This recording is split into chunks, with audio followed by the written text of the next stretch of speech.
pour se simplifier le boulot au quotidien, effectivement, si on a un bon plan, comme pour faire une maison, une fois que le plan est fait, on peut attaquer la construction, quoi. Et donc là, c'est toute la technique. En ayant toujours le même potentiel de sol et les sols toujours aussi rocheux, on arrive donc à les rendre plus productifs en mettant plus d'engrais, mais rien que par la conduite donc, du pâturage, on les rend plus productifs, quoi. C'est un pâturage donc tournant avec une rotation rapide et un chargement instantané très élevé.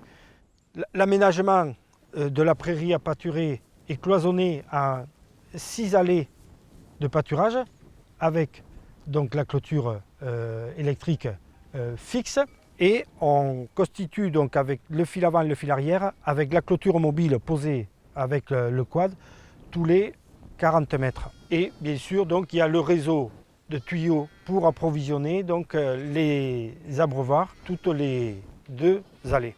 On est entre 5 et 7 pâturages annuels sur chaque prairie. Sur les parcours et sur les zones donc, Natura 2000, il y a donc plutôt que 3 pâturages par an. 3 fils, on les rembobine à moins de 10 km/h, mais si on n'avait qu'un seul fil, on peut aller jusqu'à 15 km/h.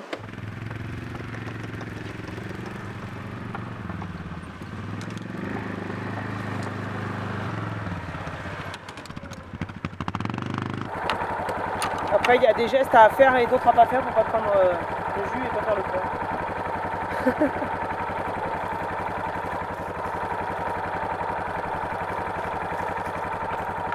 Voilà, donc après, on peut la reposer. Les brebis sont là-haut, là, sur la colline. Et donc devant, on remet la clôture, pas pour demain, mais pour après-demain ou après-après-demain, ce qui nous fait de l'avance. Les contraintes donc, du Natura 2000, effectivement, il faut passer le gyrobroyeur, il faut clôturer, aménager le territoire. Donc on n'a pas tout transformé en prairie, on n'a pas tout gardé en lande. On cherche donc un équilibre et on essaye de gérer au mieux tout ça. C'est pas que de la cueillette, quoi, disons. Maintenant, nous travaillons donc avec des sursemis réalisés donc avec une RC-Tri équipée d'un semoir pneumatique. Ici, dans ces prairies donc, par feu, on a recherché donc, les espèces donc, les plus rustiques, les plus résistantes à la sécheresse. Mais c'est important de toujours regarnir les prairies parce que si on les laisse s'éclaircir, ce sont donc des mauvaises herbes qui prennent la place. L'important est d'avoir donc une association donc, de graminées et de légumineuses pour avoir une prairie riche en protéines. Et donc pour favoriser donc, les légumineuses, il ne faut pas apporter de fertilisation donc, azotée. Et on a essayé donc, progressivement de supprimer la fertilisation minérale, ce que l'on a fait donc, maintenant depuis 2 ans.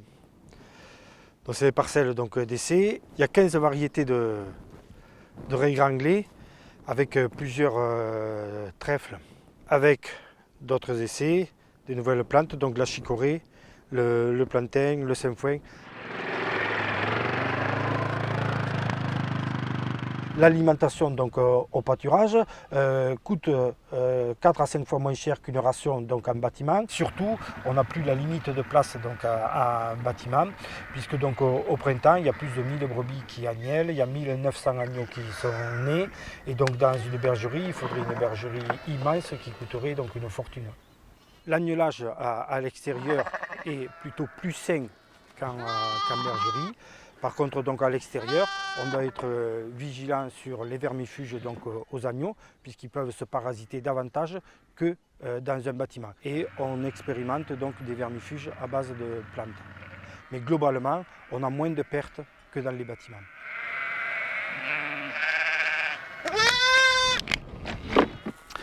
Donc ici, comme ce sont deux frères, pour les repérer, je leur fais une marque donc, identique. Et à l'extérieur, en ayant donc beaucoup plus de place, elles s'occupent beaucoup mieux de leurs 2 agneaux, voire de leurs 3 agneaux. Et donc les cellules font en moyenne 22 arts. On ne doit pas avoir peur du jus. Et dès qu'on arrive donc sur une clôture, pour savoir si elle est bien en fonctionnement, on l'attrape donc à la main. On ressent légèrement donc le jus, on sait que ça marche. Et on ne chope pas donc la grosse châtaigne parce qu'on est isolé donc avec nos bottes. Là, il y a les brebis échographiées. Là, il y a les brebis qui vont faire un agneau. À côté, il y a les brebis qui vont faire 3 agneaux. À côté, il y a les brebis qui vont faire 2 agneaux. Et tout est à sa place. Hein. Là, je vois qu'il ne me reste plus que 8 brebis à agnelées. On est venu, on a surveillé, on a bouclé. Et donc, on continue donc, avec une quad. On surveille donc, les agneaux qui ont quelques jours. Et puis, on a les autres troupeaux à aller voir.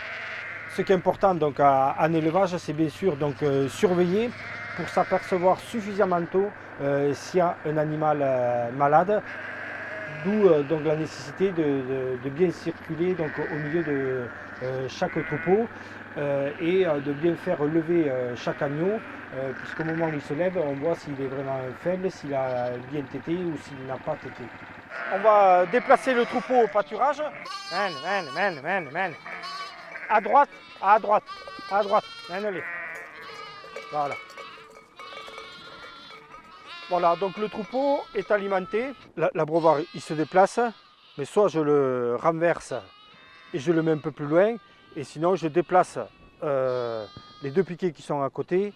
Alors ça, c'est pas un pâturage rat, hein, parce qu'ils sont en lactation, on leur laisse manger que le meilleur. L'idéal est qu'en 2 jours, le parc soit mangé et on le laisse repousser en le protégeant avec un fil arrière. Men. Ah, ça arrive. Ça, je l'ai demandé.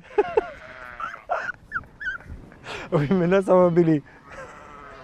Les agneaux pâturent donc avec leur mère durant toute la période donc, de lactation, et bien sûr qu'ils consomment donc, de l'herbe, mais on leur apporte aussi un complément donc, de céréales. On mélange donc plusieurs céréales avec plusieurs protéagineux que l'on moissonne et que l'on distribue tels que donc aux agneaux, afin donc d'éviter à avoir à acheter donc des granulés et du tourteau de soja.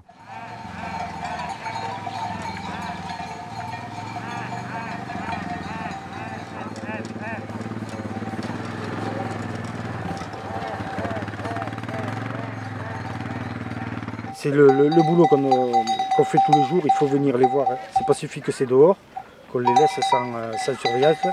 Parce que comme on a expliqué le problème des miasmes, il y a toujours une boiterie, puis il peut y avoir une autre maladie. Donc il fait que sur le quad on vient, mais on vient aussi avec la seringue, l'antibiotique, enfin pour soigner un minimum. Quoi. Il faut qu'il y ait au moins une surveillance tous les jours.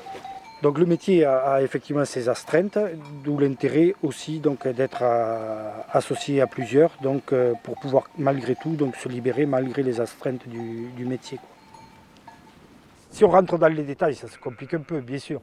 Mais sinon, donc, assolement de prairies, on fait plus simple, on fait des sursemis, on sème donc des légumineuses, on a installé nos clôtures, notre réseau d'eau, et donc au quotidien, on se déplace, on gère les troupeaux qui avancent dans le damier des cellules donc, de pâturage, et donc on a quand même simplifié beaucoup de choses.